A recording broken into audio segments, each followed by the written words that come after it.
अस्सलामुअलैकुम my YouTube family, कैसे हैं आप सब लोग। उम्मीद करती हूँ आप सब खैरियत से होंगे। मैं भी बिल्कुल ठीक हूँ। अल्लाह का करम है बहुत, आपकी दुआएं हैं। मेरी दुआ है अल्लाह ताला आप लोगों को हमेशा खुश रखे, शाद रखे, आबाद रखे। आपको और आपकी फैमिली को हमेशा अपनी हिफ्ज़ व अमान में रखे। इसी दुआ के साथ चलते हैं जी हम अपनी आज की रेसिपी की तरफ। आज मैं जो रेसिपी आप लोगों के लिए बनाने वाली हूँ वो है जी देसी स्टाइल पकोड़ा कड़ी। उसके लिए जो हमें चीज़ें चाहिए वो ये है, हाफ के जी मैंने दही ले ली है, इसे मैंने बाहर रख दिया था जिससे ये खट्टी हो जाए। उसके बाद मैंने बेसन ले लिया है, एक अदद बड़ा टमाटर चाहिए, एक दरमियाने साइज की प्याज, 5 से 6 अदद सब्ज मिर्चें, एक लीमू, 2 चम्मच हमें लाल मिर्च पाउडर चाहिए, नमक हस्बे जायका।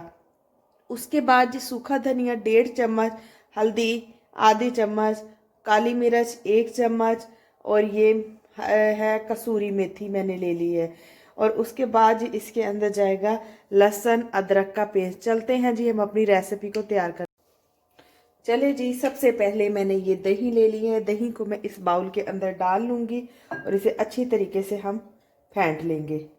इस तरीके से हम अच्छे तरीके से इसको फेंट लेंगे। कड़ी बनाने के लिए, देसी पकोड़ा कड़ी बनाने के लिए सबसे पहले हमें इसे दही को तैयार करना है। इस तरीके से आप इस दही को अच्छे तरीके से फेंट लें। ये देखिए, दही को मैंने खट्टा दही यूज़ किया है, इसलिए ज़्यादा ये बहुत ज़्यादा गाढ़ा नहीं है, थोड़ा थोड़ा सा पतला है। अब इसके अंदर हम आहिस्ता आहिस्ता से बेसन शामिल करते जाएंगे। ये देखिए, आहिस्ता आहिस्ता हम इस बेसन को इस तरीके से इसमें शामिल करेंगे और अच्छे तरीके से इसको फेंट लेंगे।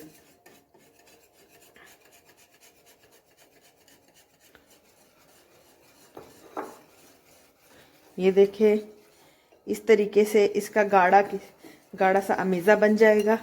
इसको हम अच्छे तरीके से फेंटते जाएंगे जब तक कि ये थोड़ा पतला ना हो जाए। चले जी, ये देखे मैंने दही और बेसन को अच्छे तरीके से फेंट लिया है। इस तरीके से ये पतला सा हो गया। अब इसके अंदर नेक्स्ट चीज़ें अपनी डालेंगे। सबसे पहले हम इसमें डालेंगे लहसुन अदरक का पेस्ट। इसको डाल लेंगे। इसमें मैंने पानी डाल लिया था जिससे ये ज़रा पतला हो गया। उसके बाद इसको साथ साथ हिलाते जाएंगे। नमक शामिल कर देंगे इसके अंदर हम। उसके साथ ही हम इसके अंदर नमक डाल देंगे। 1 सेकंड, ये देखिए, उसके साथ ही हम नमक इसके अंदर ऐड कर देंगे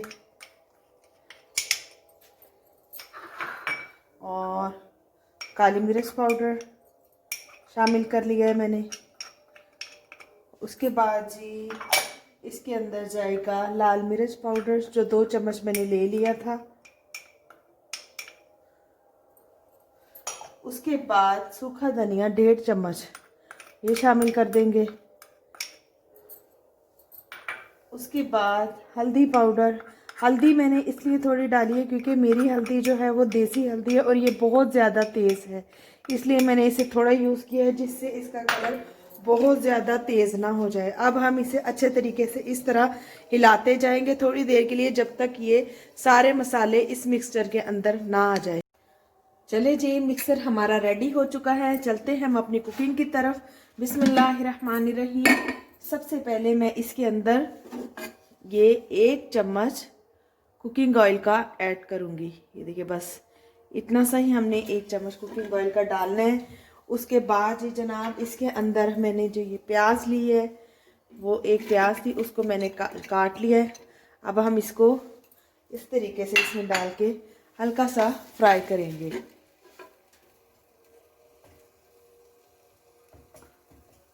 ये देखिए, इस तरीके से प्याज को हम हल्का हल्का सा फ्राई करेंगे।